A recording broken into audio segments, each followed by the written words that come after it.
ഫൈന എന്താ എളാപ്പ, നിങ്ങൾക്ക് എളാമാനായിട്ട് വിളിച്ചൂടെ? നിങ്ങൾ ഗൾഫിൽ പോയിട്ട് എളാമ ഒരു പണി എടുത്തിട്ടില്ല, കമഴ്ന്ന് കിടക്കായിരുന്നു. ഇത് കണ്ടിട്ട് വല്യമ്മ ഒരു പണി എടുപ്പിക്കൂല, കുട്ടിയെ അവിടെ കിടന്നോന്ന് പറയും. ഒരു പാത്രം എടുത്തോണ്ടെന്നേ. എന്തിനാ എളാപ്പ? മഞ്ഞ കല്യാണത്തിന് പോകുമ്പോഴേ ഈ പൂവ് പെണ്ണിന്റെ മേലെ ഇങ്ങനെ വിതറാനാ. അതിനത് ഓറഞ്ച് പൂവല്ലേ? അത് മഞ്ഞ നോക്കി വെട്ടിയിട്ട് പൂമ്പാറ്റ പോലെ ആക്കി പെണ്ണിന്റെ മേലെ ഇങ്ങനെ വിതറാനാ. ഇവിടെ എളാപ്പ മഞ്ഞപ്പൂവ്, അതങ്ങോട്ട് പൊട്ടിച്ചെടുത്തൂടെ?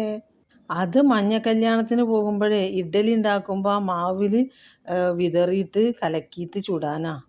ഇതാരെ പറഞ്ഞ എളാപ്പ? സുൽഫു പറഞ്ഞതാണ്. മഞ്ഞ ഡ്രസ്സ് എടുത്താ എല്ലാവർക്കും? അത് അവള് പറഞ്ഞ് വീട് മൊത്തം മഞ്ഞ പെയിൻ്റ് അടിച്ചിരിക്കുകയാണ്.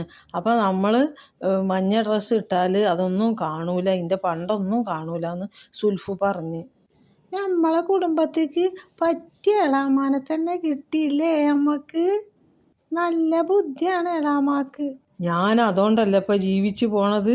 ഓളെ പണ്ടൊക്കെ എടുത്തിട്ടല്ലേ കൂട്ടുകാർക്ക് ഞാൻ പൊറാട്ടയും ബീഫൊക്കെ വാങ്ങി കൊടുക്കണത്. അല്ലെങ്കിൽ ഓലൊക്കെ ഇപ്പം എൻ്റെ പിന്നാലെ ഉണ്ടാവുമോ?